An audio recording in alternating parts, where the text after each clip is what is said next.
up, guys? I'm LQ. This is the LQ Review. Thank you so much for joining me here at my YouTube channel. This is where we talk about all the geeky, nerdy stuff that we'd love to talk about. And right now, I want to give you guys my review of the film Love and Monsters. Now, this film has been out for a little while, but it is something that I kind of waited on because it was a $20 rental, and I just kind of thought to myself, Chris, wait, you'll see it cheaper eventually. And I did. I finally did. I had a buddy that rented it, and I was able to watch his rental. So I'm glad that I waited, but at the same time, I really liked it. I really liked it a lot. Knowing how much I liked it, if I could go back in time, I'd probably pay the $20 to rent it because it was a lot of fun. Now, it's about a kid who has a girlfriend, and the kid is played by Dylan O'Brien, and the girlfriend is played by Jessica Henwick, and the world is getting ready to end. There's a giant asteroid coming to the world. It's going to smash into the world and kill everybody. Well, all the governments of the world, they get together and they shoot all these missiles out and they nuke the asteroid. But the problem is that the chemicals in these missiles floated back down to the Earth. And these chemicals caused mutations in the insects on the Earth to where they grew to monstrous proportions. And the insects, who are now, you have ants the size of houses, and it did it to reptiles also. Reptiles, amphibians, you had ants the size of houses. You had alligators the size of dinosaurs. You had these monsters now roaming around the world, killing people. And 95% of the population was killed in less than a year. That put them in the situation where the people now had to live underground in bunkers. And this boy, he lost his family, he lost everybody. In 7 years, he's been living in this bunker. And finally, talking on a transistor radio, he gets a hold of his girlfriend, who lives, I forget how many miles it was, but it was like a day's walk away. And he decides that he's going to leave the bunker and make the trek to go find his girlfriend. And along the way, he encounters monsters, he encounters people, he encounters Michael Rooker, who is just doing his very best Woody Harrelson from Zombieland impression, and he's probably even more entertaining than that. Michael Rooker was just delightful in this movie, as was the little girl who was traveling with him.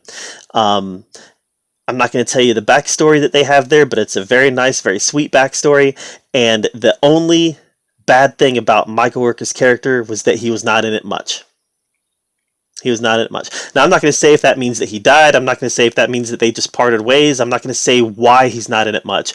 But the character is satisfying, deliriously entertaining, and just a lot of fun to watch. And he also gives us some needed exposition in the movie that helps move things forward a little bit.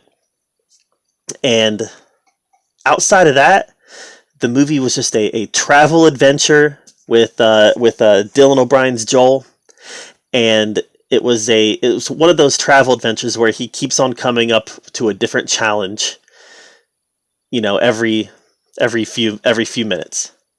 He comes across throughout the course of the movie a giant centipede, a giant frog, a giant crab, and he comes across people.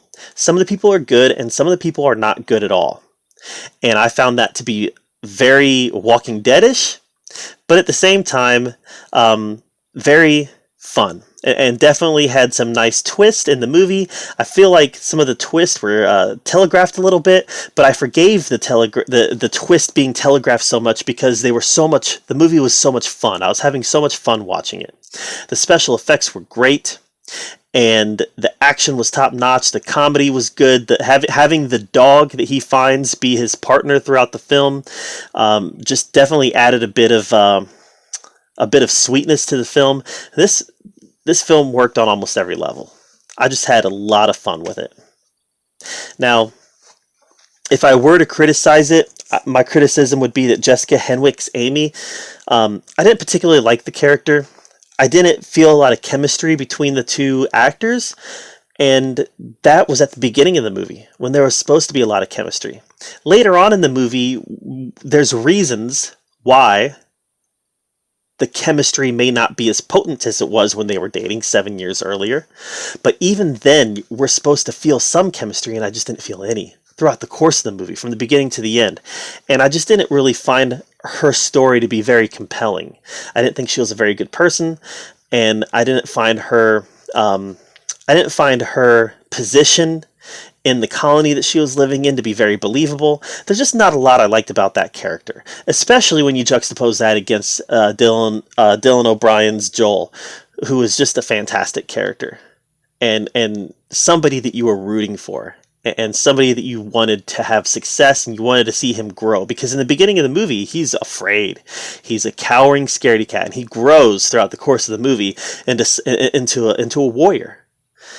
And those are the kind of hero journeys that you like to see. And this movie was a hero journey. Unfortunately, at the end of the hero journey, you didn't really get the payoff. Sometimes the hero journey is about rediscovering what you already had. And to some extent, that's what we get here. Is the hero discovering that happiness was what he already had. But that does not mean that the journey was not worth taking, because it was. Love and Monsters was a lot of fun.